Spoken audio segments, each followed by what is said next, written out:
All right, everybody. Good afternoon. Hope you guys are doing well. We've got some more defensive tackles to get through here, and this will be the end of it. We are pretty deep into day 3 now, so these guys, not the most compelling players in the world, but we're going to do it anyway. We got 4 guys here. We're going to start with Nick Barrett of South Carolina. Had some luck with the South Carolina Defenders recently, so maybe.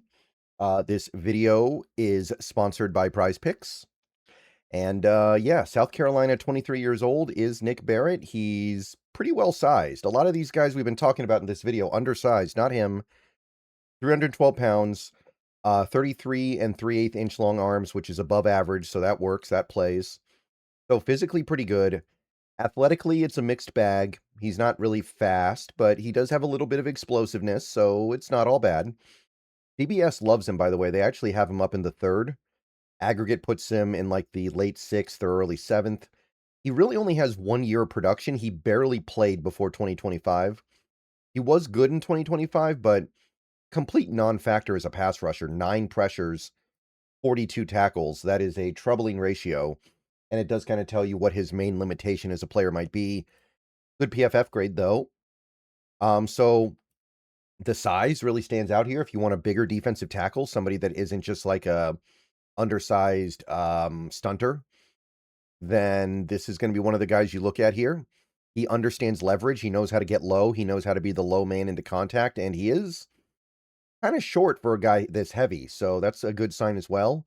He's strong enough to fight through contact, so he's somebody that can work through blockers. He's somebody that is willing to get his hands dirty. He moves fairly well to stick with the play as well. He's not just a trash can full of dirt in the middle. And even though he's not the most athletic guy in the world, he does have a nice first step. His first step quickness is pretty legit.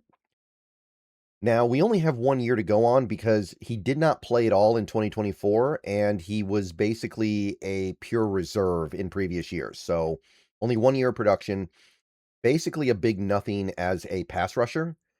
He does not really offer anything there right now, so he's got no moves. He doesn't get his hands up fast enough when he's engaging, and he's not a great tackler. So there are some real issues here for sure. So it's frustrating because there is some stuff here to like, but at the end of the day, there's nothing here as a pass rusher. Even some of the nose tackles we looked, or actually pretty much all the nose tackles that we looked at last week, or maybe it was earlier this week, they offer more as pass rushers than Nick Barrett. So 6th round pick is fine. I think that's about right. There is some good stuff here, but nothing, an absolute zero as a pass rusher. Okay, next up we have Skyler Gill-Howard of Texas Tech. Could not find his age. He is very small. He is incredibly undersized, probably disqualifyingly undersized. He is about the same weight as I think Michael Bennett was, and Michael Bennett was a 5 tech that slid inside sometimes. I think Bennett was around 280. I could be remembering wrong, but he's short, small, short arms, everything. He only did 1 combine thing, and given that his arms are really short, he really should have cranked out more than 27 bench press reps. And the big boards kind of put him around the 5th or 6th round for the most part, so somewhere around there. Do you like sports? If you do, then the best way to make them even better and more exciting is using Prize Picks, where it always feels good to be right. Prize Picks makes daily fantasy simple. Just pick more or less on your favorite players' projections and build lineups with a few taps. Whatever sport you're into, Prize Picks gives you a fun way to stay locked in while you're watching. I've had a great time using Prize Picks so far. It makes this daily fantasy thing so easy and fun, and it even makes watching the games way more exciting. And with the cool social feeds feature, you can share lineups with your friends and even follow partners to tail or fade their picks. Obviously, we're in the NFL offseason right now, but we've got basketball, baseball, hockey, all kinds of other stuff, so don't be afraid to test things out in whatever sport clicks with you. You can even pick multiple sports in the same lineup and sweat everything at once. And don't forget about team picks, where you can pick winners, spreads, and totals on any major game. So, download Prize Picks, America's #1 sports app. And don't forget, code HMA, that is HMA, gives you $50 in lineups after you play your first $5 lineup. Prize Picks. It's good to be right. And remember, always gamble responsibly. All right, so the numbers in 2025, he didn't play very much. He missed a lot of the season, which is part of the problem here, but he was very productive the previous year. 5 sacks, 8 for loss, 51 tackles total, I mean, and 8 for loss, 29 pressures. That's actually pretty good. So there's some good stuff here with Gill-Howard. He's really good at getting into the backfield. He fights into the backfield a lot. A lot of his tackles are made behind the line. So that's great. He's genuinely quick and explosive when the whistle blows. He's somebody that rapidly gets into his moves. He has some genuine pass rush moves. He does have some ability to make people a miss. He does have the ability to get off blockers. There are some genuine pass rush moves here. And he moves fairly well. He isn't just relegated to a tiny area around where he starts. He can move around.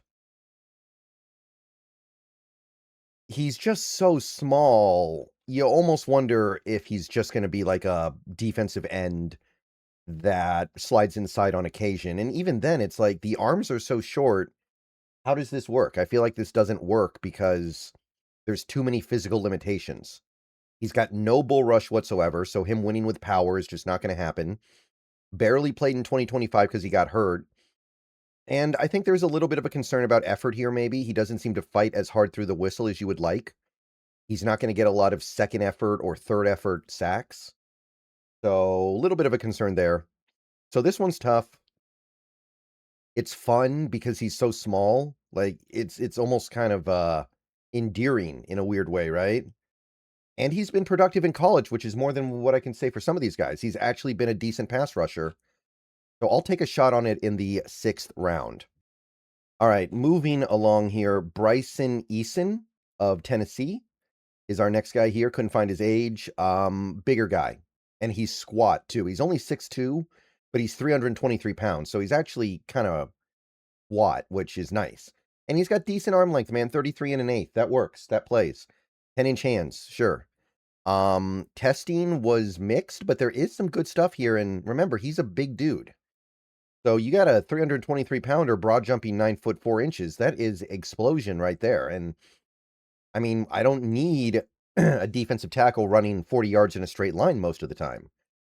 Even the 10-yard split is of dubious value here. The explosion, however, that kind of gets my attention. ESPN has him in the 4th, by the way, so there is some positive stuff here. The aggregate had him very late. It had him in the 7th. I don't know what that was. My bad.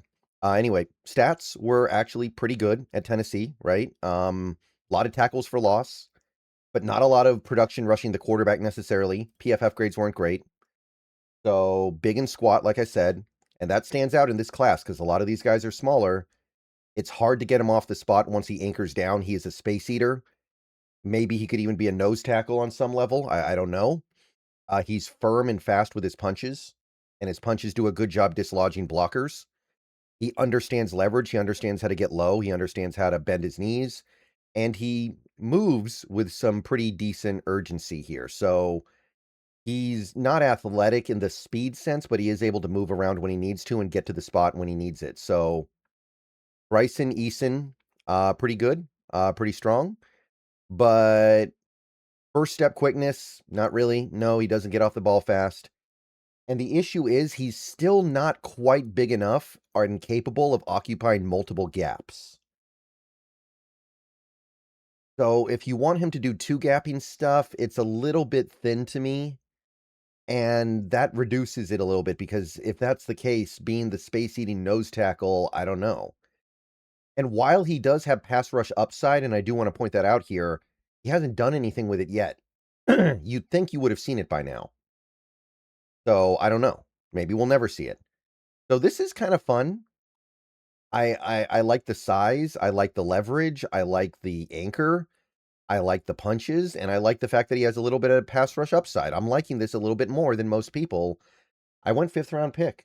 And I could even be talked into like late 4th. I actually kind of like Bryson Eason.